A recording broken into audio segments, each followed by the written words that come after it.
morning, good morning, good morning. Welcome to Get Rich 101. I'm your host, I'm Sekou Writes, and here is my book. Let me show you a picture of it. Hack Your Pain Now. Hack Your Pain Now is my book. And shout out to New Thought Media Network for allowing me this space to prosper, to prosper, to prosper.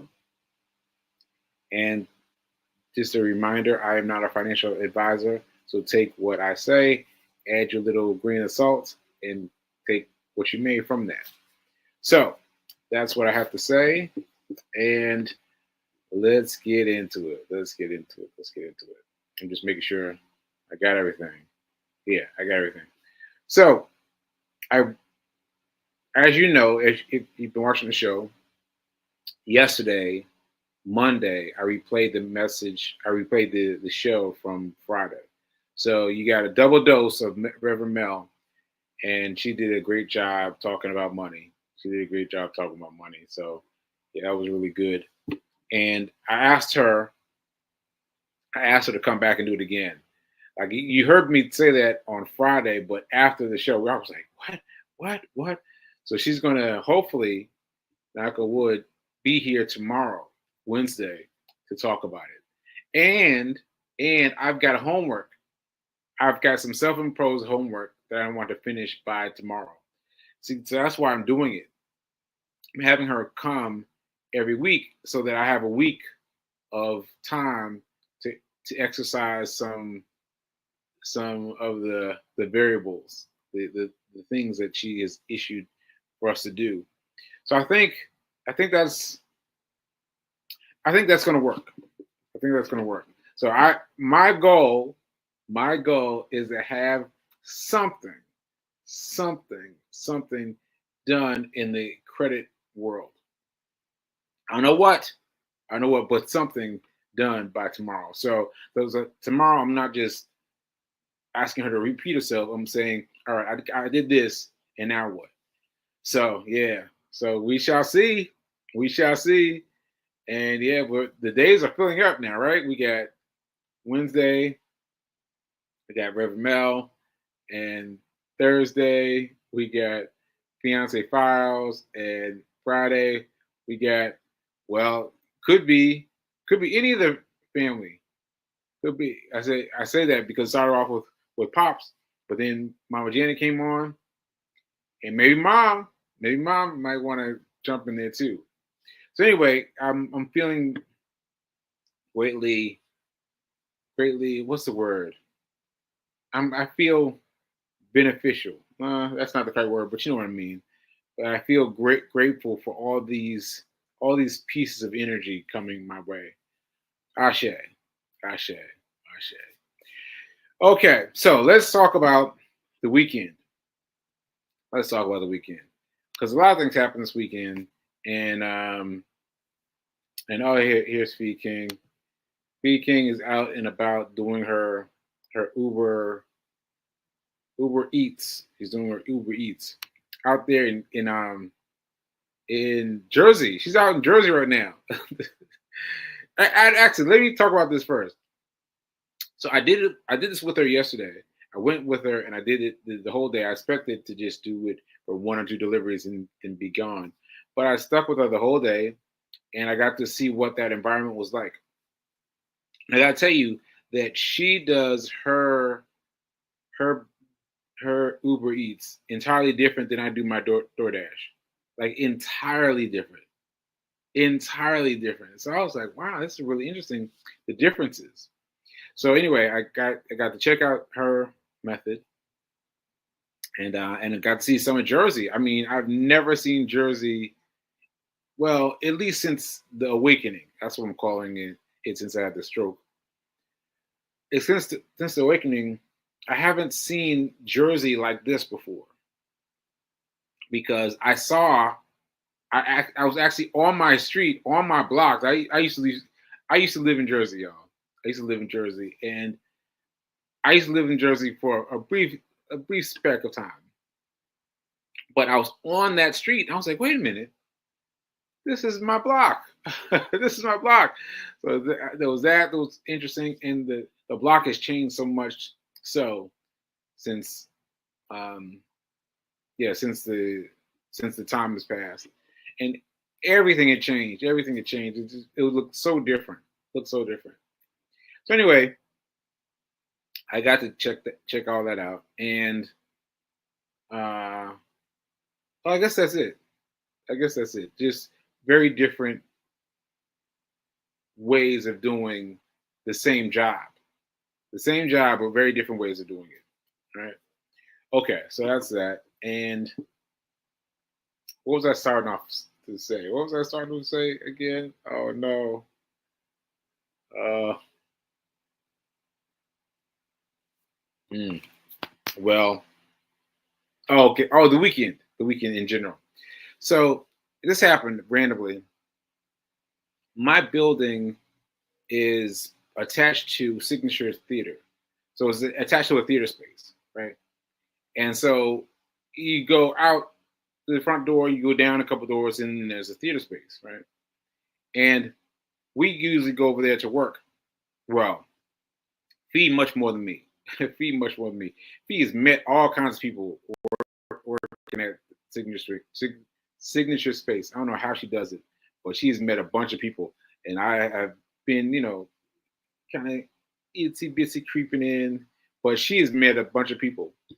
Anyway, we're in the theater space, and then she gets a text from her friend saying, "Hey, I got an extra ticket uh, to see a play at Signature Space." She's like, "What? I'm already at Signature Space." And so yeah, so that's what we did. So anyway, he had one extra ticket, so I spent what it was for one ticket, and I got box seats. I got box seats. So last time Fee and I went to the show, we went to see Hell's Kitchen. Went to see Hell's Kitchen, and I was looking at the box seats. I was like reminded of having box seats before, because box seats are amazing because you can move around. Like you can physically move the chairs. The chairs are just placed there, unlike the chairs that are on the rows that are just fold. You just sit down to let you in them, and that's it. And there's no room between you and the chair in front of you. But in the back seats, you've got room. You've got room. You got room to move around. So that's great. So I talked about this, and Fee and I talked about it, and we made a promise to ourselves to focus on box seats. So when I saw that they had box seats at the theater, I was like, yeah, box seats, box seats. So anyway, that was pretty cool. So anyway, the show was great. It was by Dominique Morrisseau. It's a friend of mine, and it was.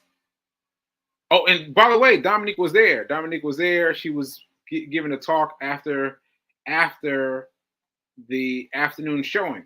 Now we wouldn't have seen it if we just come for the time for the evening showing, because that's what we were invited to, right? We were already there because we were working, right? And so we saw them. I was like, hey. So I came over. I said hey to Dominique, introduced her to Fee King, and everybody got. Oh, there's a picture. Oh shoot. Let me see if I can find this picture. Let me see if I can find this picture.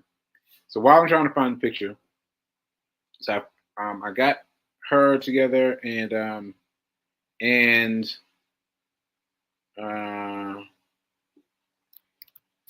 not sure this is going to work, but anyway, so we saw that, and I have to tell you about the interesting things that happened. The interesting things that happened in in what this is what happened in the theater space. Because what you don't know, well, what you may know, is that I have been very distant from everyone, from everything, from people, from I've just been very distant. And so I was a little bit nervous about going to see the show. But it's the theater next door. You know, like there were a lot of things happening in its favor. I was like, all right, I'm gonna go. I'm gonna go. So I had to go. So I had to go. I had to force myself to go because I didn't say yes initially. First, I said no. I said, no, no, no, I'm not going. But then she didn't wasn't going to go if I didn't go, and I was like, all right. So then I went. Right. So then I got the box seats and I got excited about that and all those things. But anyway, what happened is when I approached Dominique, she was talking to one of the stagehands, and I introduced myself. I said, "Hey, I'm Sekou Writes," and the woman she was talking to went. I mean, she just, yeah, she just lost it. She was like, and and that touched me. That touched me. I assume, like, there's lots of assumptions there, but I assume she was responding to my my stroke and my ability to get past the stroke, with my ability to fight past the stroke. But she really had a big reaction, and her reaction almost made me lose myself because it did. Like it did make me lose myself, but not completely. So what I mean by that is when she went like this, I was like, my sentence structure got lost. My ability to create sentences got really lost. And I was like, I mean, because I felt the tears, from her coming to me. I was like, oh, oh no, oh no. I was like, I was trying to fight it, but that was really impactful for me. And then I came back to find her, and I couldn't find her. I asked people for her, and I couldn't find her. But she really moved me. She really moved me. And that I thought was the end of it. That I thought was the end of it. But then during the end, after the show had ended, people were hanging out, meeting each other, and sharing, and all the things that happen at the end of a show. So there was this open space right in front of the theater.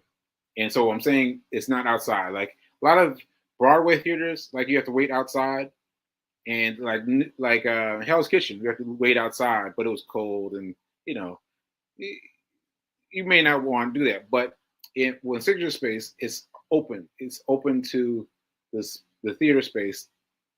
It's wait a minute. It's open to the theater space, right? It's open. Everyone's there, and so we were out there, and I was still feeling, feeling as I feel now. As I feel now. So Fee said it well this weekend. She said, I used to know you when you were on 10 all the time. On 10 all the time. Now that's true. That's true. I was always on 10. Like, do this, doing this, doing that, doing the next thing. And I'm not like that anymore. And so for me, after the play was over, I was just kind of standing next to Fee, just kind of trying to hold a smile. Just kind of trying to hold a smile, right? And feeling like they're thinking, okay, you got it, you got it, you got it, you got it, you got it. Because I feel some kind of way about expressing myself. And so I'm smiling that way towards this one young lady. And I was just like, and she finally came over and said, you are a great inspiration. And I was like, what? And she told me, because at first I thought she didn't know who I was, but she knew exactly who I was. She knew exactly who I was. And she listed out all my accolades and everything, and she really knew who I was. And she started talking about how my my that was Nelson, how my struggle helped her. And she did all this lead up, all this lead up, all this lead up before she finally said she was fighting cancer. And I was like, what? What? And she said she's in remission, but she's been fighting and she's been running, and she's run a half marathon, and she's trying to get back to running, and like all these things. And she was crediting me with giving her the strength to fight on. And I was like, wow, that really awed me. That really awed me. I took her picture as well. Like, I don't know why my pictures aren't coming up. Let me try one more time. Let me try this. This. Yeah, it's not coming up. Photos aren't coming up. But yeah, I took a picture with her, and I gotta tell you, I had a weird reaction though. Even though what she said was great, and she's fighting cancer, and I'm helping her fight cancer, and all the things were great, I felt like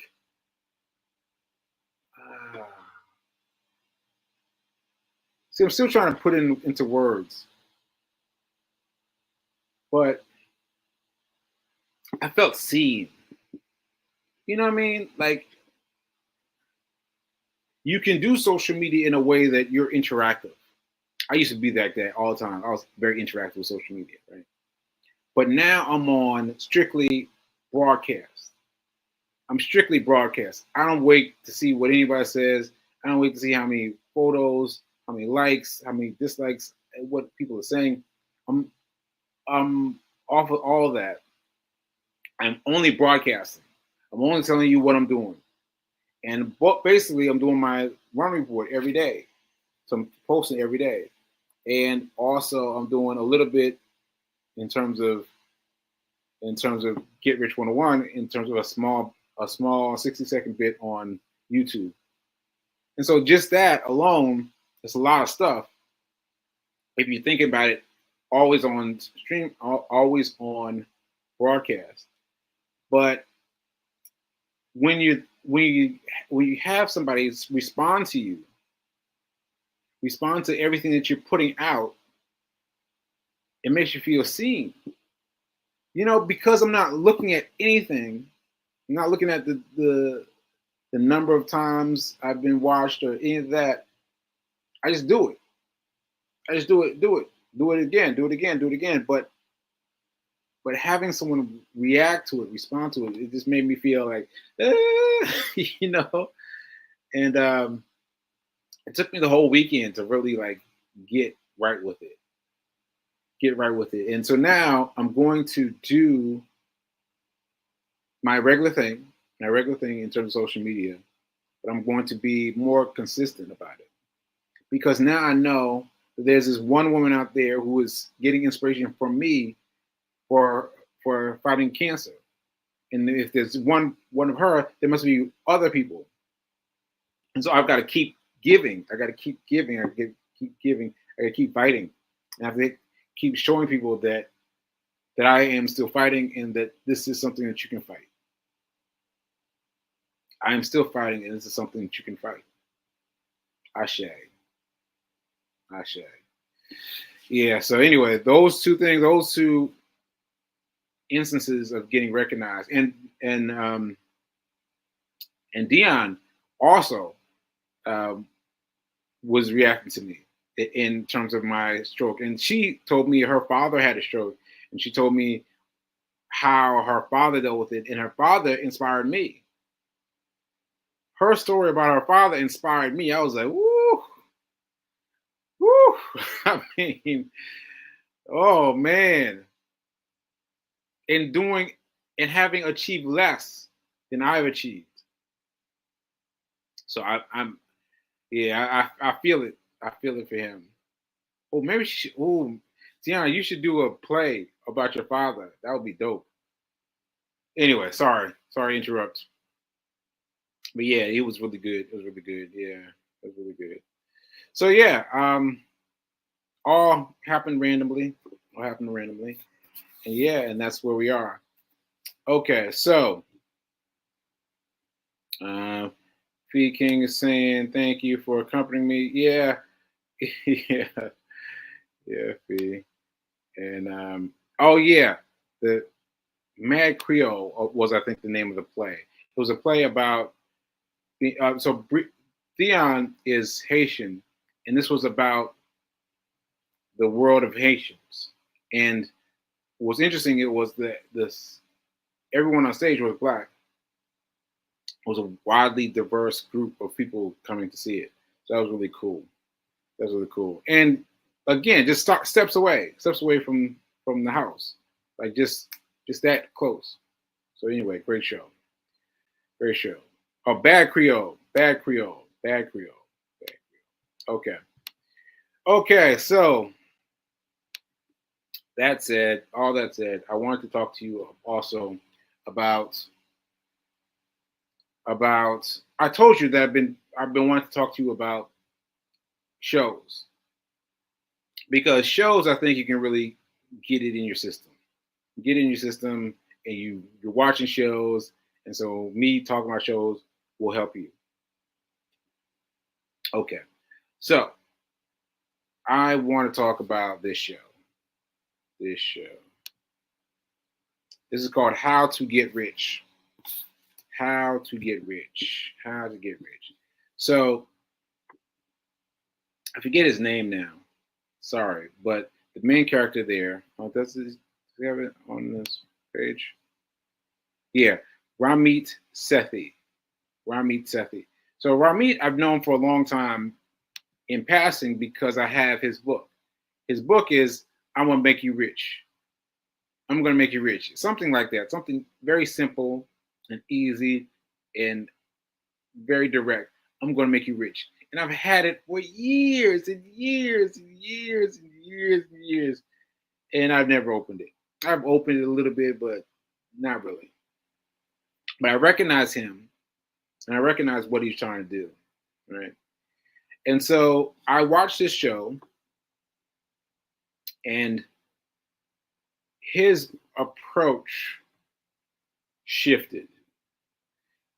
Like there were some things I didn't agree with, and I think that's important for you to know that there are pieces of rich people, and they're going to give you their advice, but it doesn't work for you. Like that's important for you to understand that the rich people can just help you a little bit in their field, but his field is different from this field, is different from this field, is different from this field, because they're all different. And all of them work. All of them work. You've got to decide which way you want to go and give yourself to it. You've got to give yourself to it and let that be the way, right? Now, I found that for people like me who have a lot of things going on, have lots of different ebbs and flows in the fire, the best thing to do is the stock market. That's my experience, because the stock market is pretty straight. Like it doesn't seem like it when you're not in it, but once you're in it, you're like, oh, this is pretty straight. But let that money grow and grow and grow and grow and grow on the side while you continue to do your thing, your various things, right? Like I got, and so the woman who's fighting cancer asked me if I'm still doing bracelets, and I was like, oh, if I'm still doing bracelets, yeah. And so I was like, not really. But I've chosen not to do bracelets now because that's one more thing that can take me away from learning how to be rich. Like I need you to understand that I am very serious about this. I'm focused on how to become rich quickly, right? Because I need it, right? Like all these bills that have come to to that have been charged to me just based on the amount of time that I existed without benefits, because I had the stroke without benefits, and so the the amount of time between then and now, when I have benefits, still is lots of bills, and so I'm focused on learning how to be rich quickly, how to get rich, as this guy says, right? So anyway, Ramen Tetha in How to Be Rich, you should check it out. You should watch the show. It's on Netflix, as you can see, and you will notice that his his vibe changes. His vibe in the beginning is very kind of ha ha ha ha ha ha ha. That's the way I would say it. Ha ha ha. I'm rich. You aren't. Ha ha. But then he mellows as the course of the film, as the course of the series goes, and he does more to help them. But I want to make it clear though, you're not going to agree. Well, you might agree with everything he has to say, but you might not agree with everything he has to say. That's okay. You can still use what you can use to help you get rich. You can absolutely figure out a way, and he gives you great resources that you can try at home, and you can really try him and really get them to someplace they can really help you. All right. So I'm going to be talking more about this show because I want to talk about some specifics. I don't have time today, but I'm going to talk about some specifics and hopefully help you. Hopefully help you. Now I got a little bit of time left. So let me just say this one thing. Someone asked me about owning a home. So trust me, I have made all the mistakes. Right? So have I owned a home? Yes, I've owned a home. I've owned several houses in my past. And what you need to do, which is not what I did. But what you need to do is you need to focus on what's the way to put it? Spread. That's the word that comes to mind. Spread. You don't want to be in one house. Just you in the house paying the rent. Paying the mortgage, right?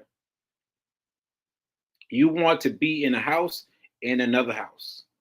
You want to be in a house and you have duplex. You want to have a duplex, have two families, right? That's ideal. But your first house, you should get a duplex, ideally. If you can't get a duplex, get out of that house and rent it out. Rent it out or do Airbnb or whatever, but get out. Get out. It's going to be uncomfortable for a while. It's going to be uncomfortable for a while. Most people don't want to do it. Most people will not do it based on my advice. But if you can keep yourself uncomfortable for a while in order to get two houses, like two of whatever you got a duplex, get another duplex, right? Once you have double, then you can come on out.